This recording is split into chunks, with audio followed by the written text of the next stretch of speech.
Olá, pessoal, sejam todos muito bem-vindos ao NewsLab Webinars. O meu nome é Luciene e nós estamos aqui hoje para falar de saúde mais uma vez com vocês.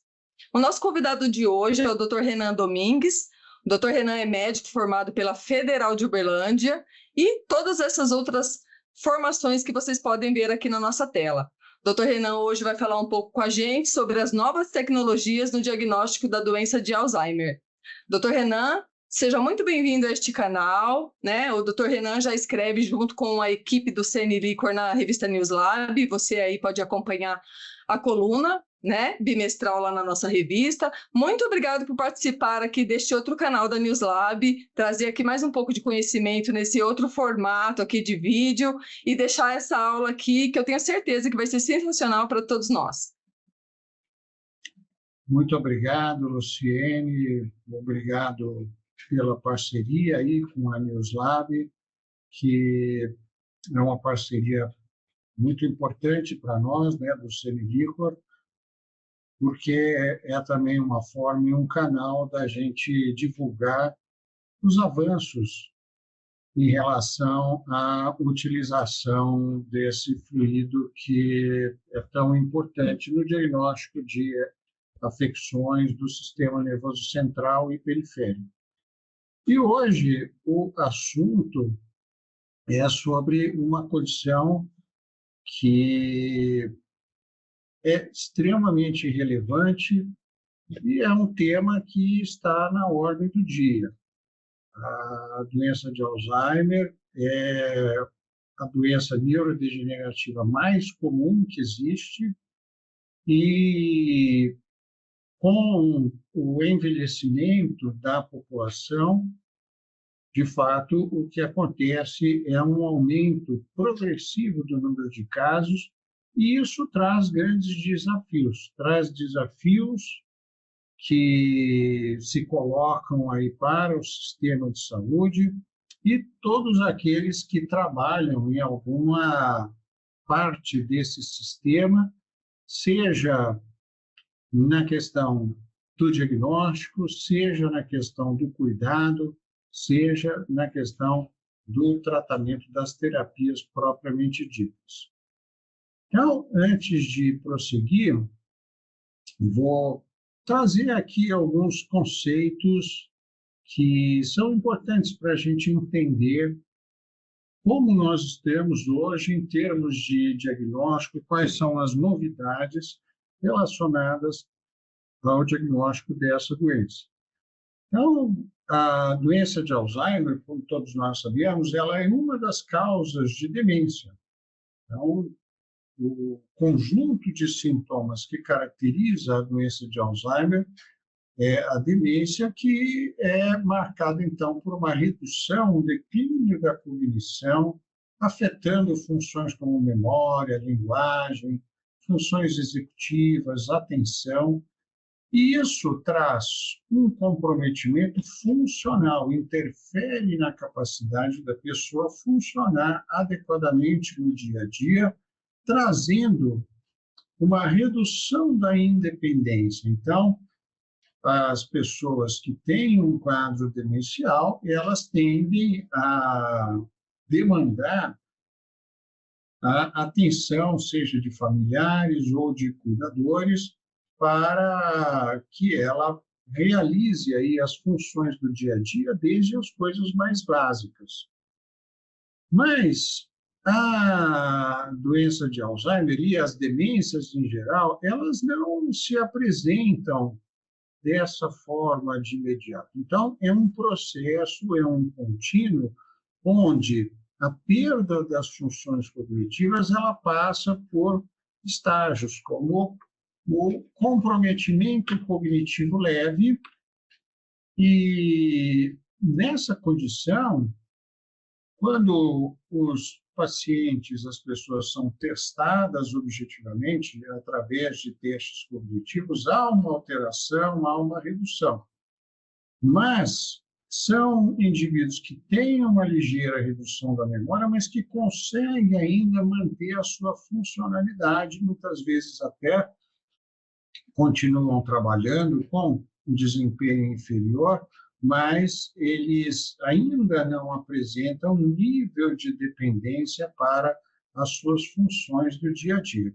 Hoje em dia, reconhecemos também o declínio cognitivo subjetivo, onde há uma redução subjetiva. A pessoa identifica uma perda da memória, uma diminuição da memória, então ela acha que tem uma diminuição em relação ao que ela desempenhava anteriormente, mas isso não é objetivamente identificado nos testes. Embora seja uma questão subjetiva, as pessoas que têm um declínio cognitivo subjetivo, ou seja, aquelas que acham que têm uma perda de memória, mas objetivamente não têm, elas têm também um risco maior de evoluir para uma perda cognitiva mais acentuada futuramente após esse estágio do declínio cognitivo subjetivo. E as demências, o declínio cognitivo, nós sabemos que essas situações elas vêm aumentando no mundo todo de uma maneira bastante importante. O primeiro fator eu já mencionei, que é o envelhecimento da população. Mas também há outros fatores aí relacionados a estilo de vida. Então, analisando esses números, a gente prevê que lá por volta do ano 2050, nós vamos ter em torno de 130 a 135 milhões de pessoas com demência no mundo, sendo que hoje a gente tem um contingente de algo por volta aí dos 50 milhões. Portanto, nós esperamos, nos próximos 25 anos, que o número de pessoas com demência aumente mais do que 2 vezes, em torno de 2,5 vezes. E isso é bastante dramático se nós pensarmos nos sistemas de saúde do mundo. Mais ainda, se nós observarmos que esse aumento vai ser muito mais acentuado nos países de baixa renda, porque nós sabemos que as demências, de uma forma geral, elas estão muito ligadas a fatores relacionados ao estilo de vida. Então, recentemente foi publicada na revista Lancet uma lista de 14 fatores modificáveis relacionados ao risco de demência. E, uma vez que esses fatores sejam corrigidos, é possível se reduzir o risco de demência em 45%. Alguns desses fatores estão relacionados às fases iniciais da vida, como nível de educação, mas muitos desses fatores são ligados ao estilo de vida.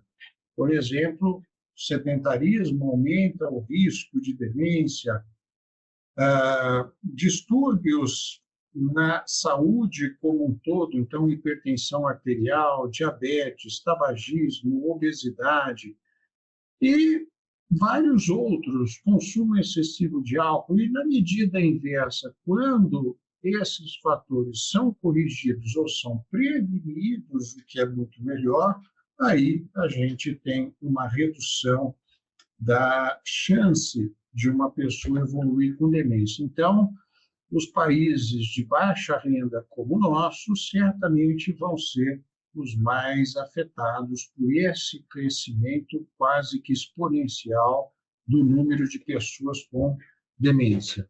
E, como eu já mencionei, a doença de Alzheimer é a causa mais comum. Ela representa em torno de 60% dos casos de demência. Como nós vamos mostrar, ela está ligada, do ponto de vista fisiopatológico, ao acúmulo no cérebro de proteínas tóxicas, como a proteína tau e a proteína amiloide, ou uma fração da proteína amiloide, que é a fração beta-42. Mas existem outras causas também frequentes de demência. A demência vascular é a segunda mais comum, responde aí por 15% a 25% dos casos, e geralmente está ligada à doença cerebrovascular aterosclerótica. Então, todos aqueles fatores de risco para doenças vasculares, cardiovasculares, cerebrovasculares, AVC, infarto, todos esses fatores também aumentam o risco de demência vascular. Uma outra forma degenerativa, a demência com corpos de Levy, onde proteínas se acumulam nos neurônios, formando esses corpúsculos que são vistos na anatomopatologia, corresponde a 5 a 10% das demências. Aqui, a demência frontotemporal também é uma doença neurodegenerativa, onde há uma degeneração predominante nos lobos frontal e temporal, e responde aí por 5 a 6% de todas as demências. E as demências mistas é quando nós temos, então, uma combinação de fatores vasculares e fatores neurodegenerativos. Então, nós temos outras causas de demência, apenas citando, nós temos demências relacionadas a infecções, como, por exemplo, a neurosífilis, é uma infecção que pode acometer o cérebro e, dessa forma, levar a uma demência. O próprio HIV pode causar demência. Nós temos processos inflamatórios que podem cursar com demência também, mas aqui nós temos, então, as principais causas, que são as doenças vasculares e, principalmente, número 1, as doenças neurodegenerativas.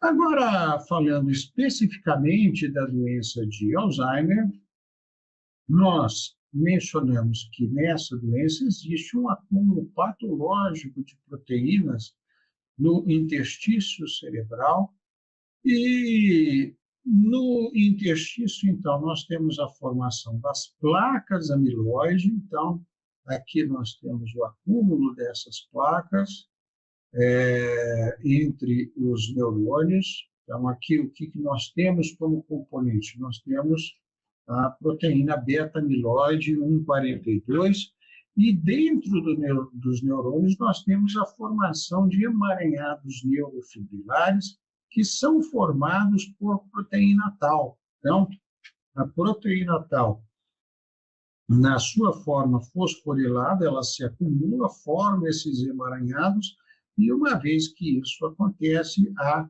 degeneração dos neurônios. A consequência para o cérebro é um processo atrófico. Então, aqui nós vemos um cérebro normal, onde o volume do córtex cerebral, o volume dos sulcos, o volume dos ventrículos é normal, e aqui um cérebro atrofiado, onde a gente nota uma atrofia marcante no hipocampo, que é uma estrutura localizada aqui no lobo temporal, estritamente relacionada à memória, mas também atrofia em outras áreas. Então, um aumento do tamanho dos sulcos, um aumento dos ventrículos, de forma que o acúmulo das proteínas vai trazer, como consequência, degeneração de neurônios e, como consequência, atrofia cerebral. E, à medida em que a atrofia cerebral avança, a alteração cognitiva é cada vez maior. Por isso que nós dizemos que o processo é um contínuo. Então, quanto mais acúmulo, mais degeneração, mais atrofia, mais sintomas. E nós mencionamos anteriormente a prevalência das demências, e aqui falando especificamente de dados epidemiológicos da doença de Alzheimer. Então, é uma doença cuja prevalência aumenta com a idade. Então, nós aqui observando, vemos que após os 90 anos de idade, mais de 60% dos indivíduos terão essa condição. Então, se nós tivéssemos possivelmente uma sobrevida maior das pessoas, essa porcentagem poderia chegar próxima de 100%. Então, é natural que com o envelhecimento da população a gente veja um número maior de casos. E uma outra população onde a prevalência da doença vai crescer nos próximos anos é entre as mulheres, porque, como nós vemos, até aí por volta dos 80 anos de idade, a prevalência é equivalente entre homens e mulheres ou ligeiramente superior entre os homens, mas depois há uma inversão. Após os 90, nós temos uma prevalência maior nas mulheres, e não só pelo fato das mulheres terem uma longevidade maior. Mas se nós observarmos as pessoas que vivem mais de 90 anos, nós vamos ver que nessa faixa há uma tendência de um crescimento de prevalência nas mulheres. Muito bem, então, nós, quando lidamos na prática do dia a dia com esse tipo de transtorno, que, aliás, é extremamente comum, nós nos deparamos, então, com a seguinte questão. Temos diante de nós uma paciente com uma queixa cognitiva, que é levado, então, a um neurologista, a um geriatra, então, para a investigação. E nessa investigação clínica, o profissional vê que, de fato, há uma alteração cognitiva. Como que nós podemos refinar essa investigação para além do diagnóstico clínico? Então, nós temos alguns exames. Temos exames que mostram a estrutura do cérebro, como a ressonância magnética. E aqui nós estamos vendo, basicamente, um cérebro normal para a idade, e aqui um cérebro atrofiado. Então, essa atrofia, ela pode ser um achado nessa doença, mas é um achado inespecífico, porque várias doenças neurodegenerativas podem levar à atrofia. Então, não é um achado específico do Alzheimer. Vamos lembrar que há outras doenças degenerativas que também cursam com demência. Então, nós temos os chamados biomarcadores específicos que visam o quê? Identificar justamente aquelas proteínas que se acumulam no cérebro das pessoas com Alzheimer. O aumento da amiloide beta-42 é uma característica específica da doença de Alzheimer. O aumento da proteína tau e da tau fosforilada é uma característica específica da doença de Alzheimer. Já a neurodegeneração, a perda dos neurônios, é um fenômeno inespecífico. É o mesmo em todas as doenças degenerativas. Então, esses testes cintilográficos, eles vão marcar justamente essas proteínas. Então, o PET amiloide, ele marca as placas amiloide. Então, quando nós vemos essa imagem, o acúmulo, a concentração de coloração amarela, vermelha, em relação a controle sem a doença de Alzheimer, nós estamos observando, na verdade, o quê? Nós estamos observando um cérebro com mais placas amiloide. Então, aqui uma visão axial, aqui uma visão sagital, e aqui também o PET-tau, que seria, então, um exame de PET, mas com a marcação da proteína tau, que nós vemos aqui também nesse destaque na coloração amarela e avermelhada. Então, esses são exames de neuroimagem que dão uma visão específica do processo. Então, se existe acúmulo de amiloide e acúmulo de tau, nós temos, então, um dado específico da doença de Alzheimer. Aqui no nosso meio, nós temos acesso ao PET amiloide, ainda não temos acesso ao PET-tau.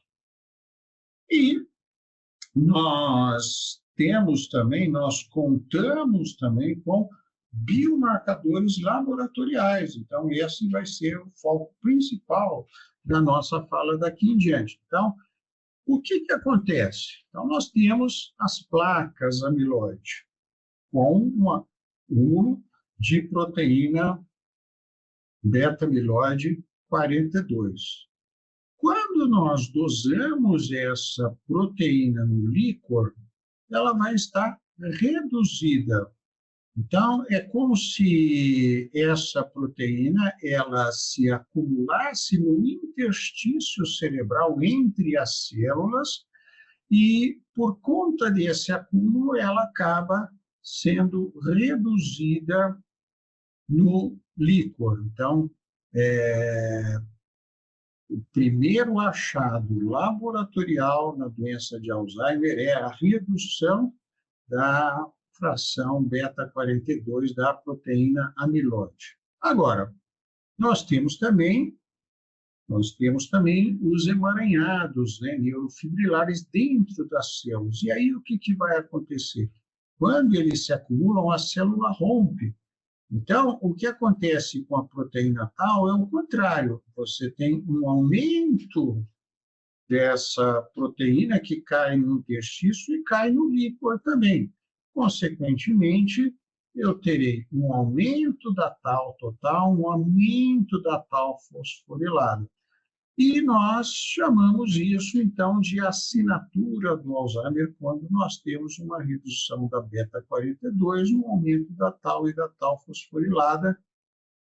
E essas alterações, elas já estão presentes, até mesmo, podem estar presentes, até mesmo no estágio pré-clínico da doença. E se elas estiverem presentes no estágio pré-clínico, significa que o indivíduo vai evoluir para a doença de Alzheimer? É claro que nós temos aí questões de sensibilidade, especificidade, pode haver um resultado falso positivo, mas, enfim, se realmente esses resultados estiverem refletindo o que está acontecendo no cérebro dessa pessoa, a resposta é sim.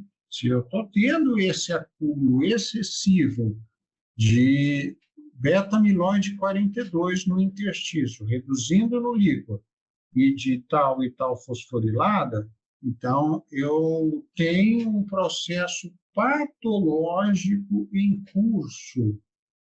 E isso pode, então, acontecer e ser identificado antes mesmo dos sintomas. E quando estão presentes esses marcadores, isso indica que aquele comprometimento cognitivo leve muito provavelmente é um precursor do Alzheimer. Temos outros marcadores também, como o neurofilamento, que fica localizado dentro das células, que vão traduzir também de maneira inespecífica a lesão neuronal, de forma que esses neurofilamentos também aumentam nas outras doenças neurodegenerativas. Muito bem, então, nós falamos aí de um contínuo, uma fase assintomática, pré-clínica, né, que nós já podemos ter uma diminuição da beta-amiloide 42 no líquor, e um depósito de beta-amiloide no PET amiloide. Essa seria, então, a primeira alteração laboratorial e radiológica que acontece em uma pessoa que aqui ainda não tem uma demência, tem uma condição, a doença de Alzheimer ainda em estágio pré-clínico. No estágio 2, eu vou ter, além da doença amiloide, além do acúmulo amiloide, eu vou ter também acúmulo de tau. Eu tenho um aumento de tau e tau fosforilado no líquor, bem como redução da amiloide. E nesse estágio, então, eu tenho depósito amiloide no PET amiloide, não está aqui, mas eu teria também um depósito de tau no PET tau, e eu já começo a ter neurodegeneração na ressonância. Então, nesse estágio, eu já estou perdendo aceleradamente neurônios, muito embora eu ainda esteja no estágio pré-clínico. Mas aí o tempo vai passando e vai se acumulando mais amiloide, mais tau. Eu tenho essas alterações radiológicas, Só que, além de tudo isso, eu já tenho uma queixa cognitiva. Então, nesse estágio, o indivíduo ainda nem tem um teste objetivamente alterado do ponto de vista cognitivo. Ele tem uma queixa cognitiva, mas ele se enquadra, então, na condição de um declínio cognitivo subjetivo, que nós já comentamos. No próximo estágio, essa queixa já, então, um pouco mais acentuada, e isso já aparecendo nos testes cognitivos, ou seja, esse indivíduo já no estágio 4, que seria o comprometimento cognitivo leve. E aqui ainda com funções de vida diária preservadas, mas daqui a alguns anos ele vai chegar na fase de demência, onde ele tem todas essas alterações em grau mais acentuado, essas alterações que eu mencionei, mas, além do comprometimento cognitivo, ele já tem também uma piora nas funções do dia a dia, e isso, então, caracteriza uma demência. Então, esse é um contínuo que começa ali com um aumento da beta-amiloide, sem maiores alterações outras, e chega até o estágio da demência. Muito bem. Nós, então, mencionamos que esses biomarcadores, eles são detectados no líquor. E, posteriormente, foi iniciada uma série de estudos para se avaliar a possibilidade de se identificar essas proteínas também no soro ou no plasma. Muito bem, nós sabemos que a quantidade dessas proteínas é muito menor no plasma do que no líquor, porque no líquor elas estão refletindo diretamente o que acontece e as alterações do meio ambiente cerebral. E elas acabam passando também para o sangue, mas em uma quantidade muito menor. Portanto, para identificar marcadores no sangue, eu dependo de plataformas ultrassensíveis. E quando nós, então, comparamos indivíduos com Alzheimer e controles, nós temos mais redução da beta-42 no líquor em relação aos controles do que no plasma. Então, no plasma, muito mais perto do valor normal. E uma correlação muito mais forte com a PET-amiloide, e nós também, no líquor, dosamos a tal fosforilada, e no plasma também já começamos a ter estudos, mas ainda sem resultados definitivos, sem uma padronização definitiva desses testes no sangue. Então, os biomarcadores no soro, no plasma, eles estão em evolução. As técnicas, elas estão se aprimorando, vêm se aprimorando, e a validação ainda está em desenvolvimento. É claro que há vantagens inegáveis de se fazer esse tipo de avaliação sem a necessidade da coleta do líquor, mas nós ainda não chegamos no estágio totalmente aprimorado desses exames no sangue.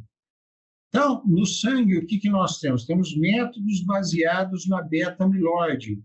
Podem ser úteis no diagnóstico, na predição, mas pode haver interferência por conta de função renal. Levando em conta que é uma população idosa e que é frequente que haja nessa população alterações na função renal, isso pode interferir nas concentrações plasmáticas dos biomarcadores, mas não interfere na concentração glicórica.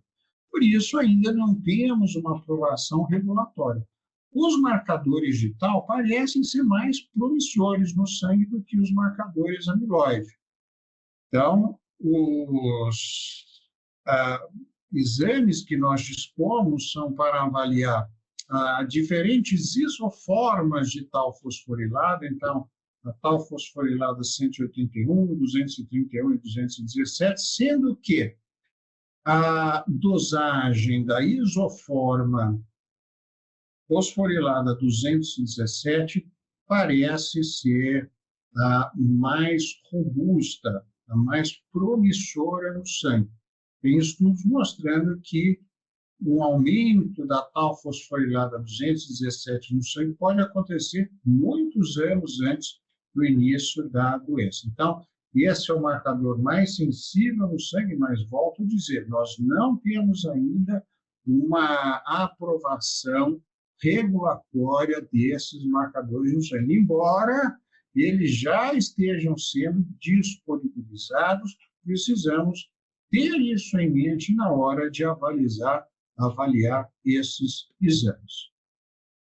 Então, como ficou claro, né, o que nós temos hoje? Nós temos um arsenal de exames que permitem um diagnóstico mais precoce da doença de Alzheimer, e esses marcadores, especificamente beta-amiloide 42 e tal fosforilada, eles são específicos da doença de Alzheimer.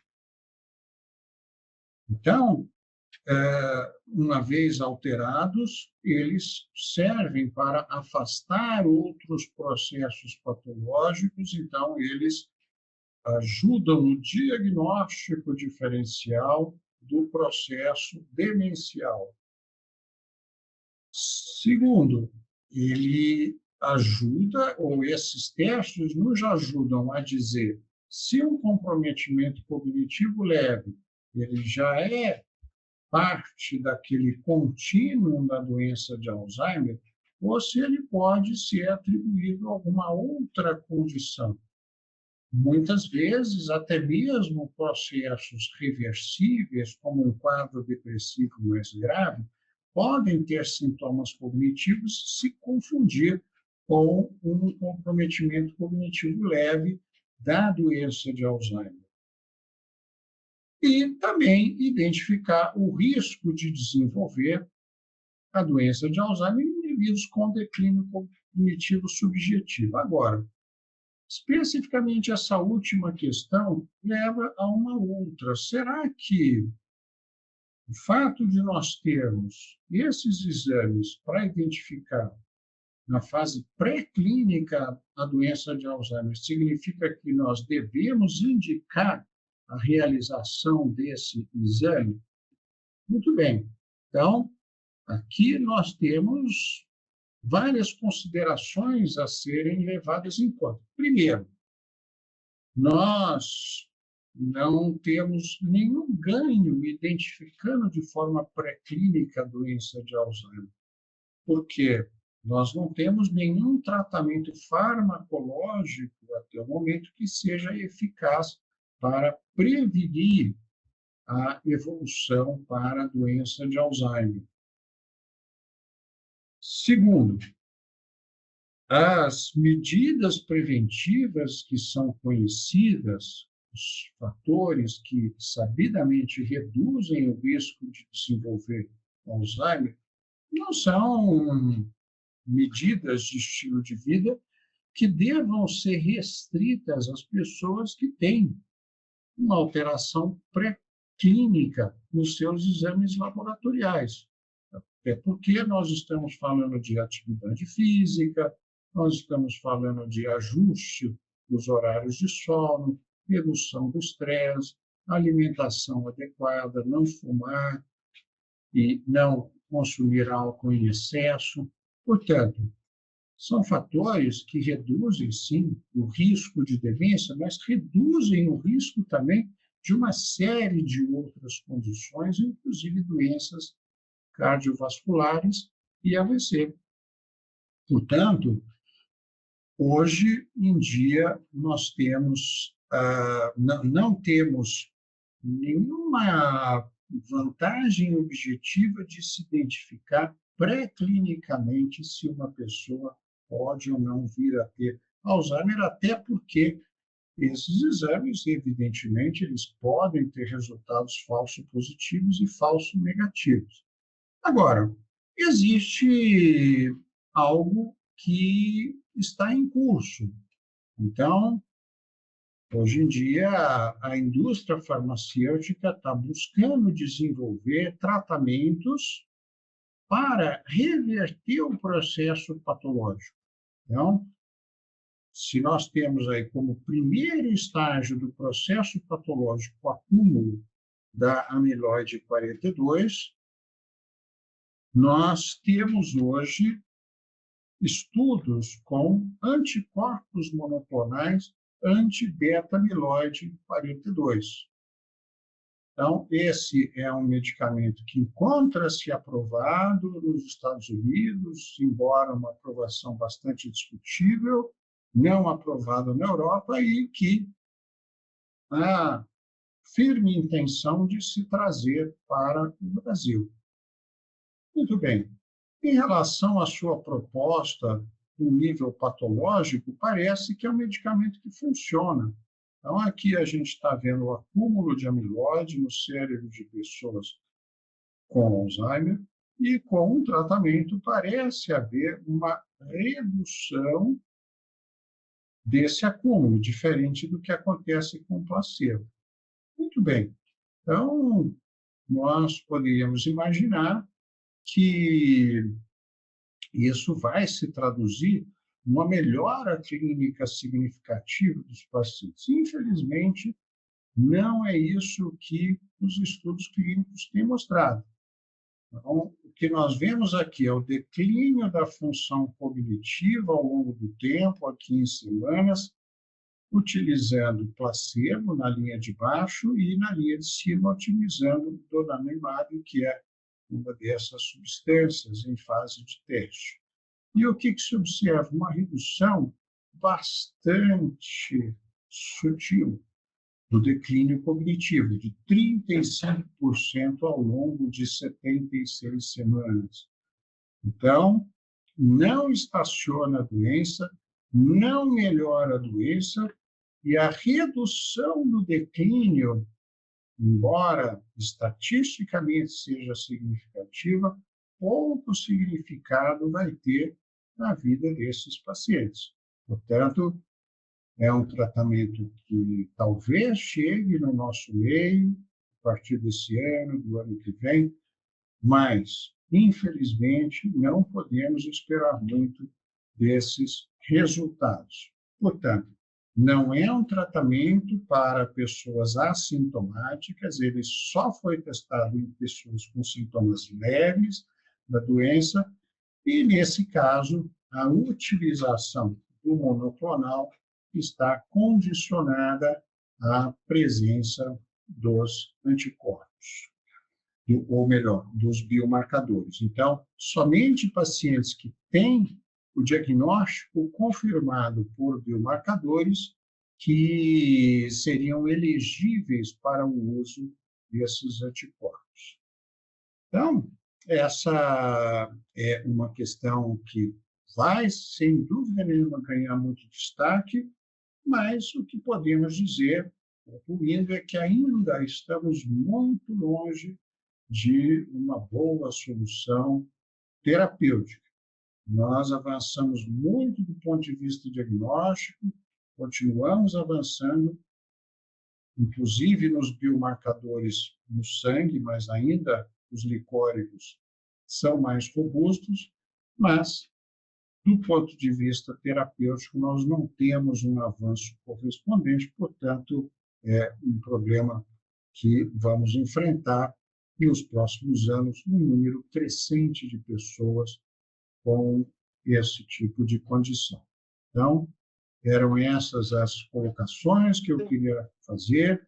Eu agradeço a atenção, fico à disposição para perguntas a posteriori que quiserem enviar. Vai ser um prazer discutir esses temas que são bastante relevantes. Muito obrigado. Nós que agradecemos, doutor Renan, com toda certeza, por disponibilizar o seu precioso tempo aqui com essas preciosas informações, atualizando, né, nos atualizando. Muito obrigado por participar aqui novamente, em nome de toda a equipe News Lab. E você, espero que você aproveite muito esta aula e qualquer dúvida, pode deixar aqui no comentário do nosso vídeo e a gente vai repassar para o doutor Renan. Encontre-o também nas redes sociais, também tem a rede social do Laboratório Seneliquor, que também disponibiliza muita informação científica gratuitamente para todos vocês. Doutor Renan, muito obrigada, um abraço, eu espero que seja a primeira de muitas aulas aqui também neste canal, e estamos à disposição de vocês. Muito obrigado. Até a próxima, pessoal. Tchau.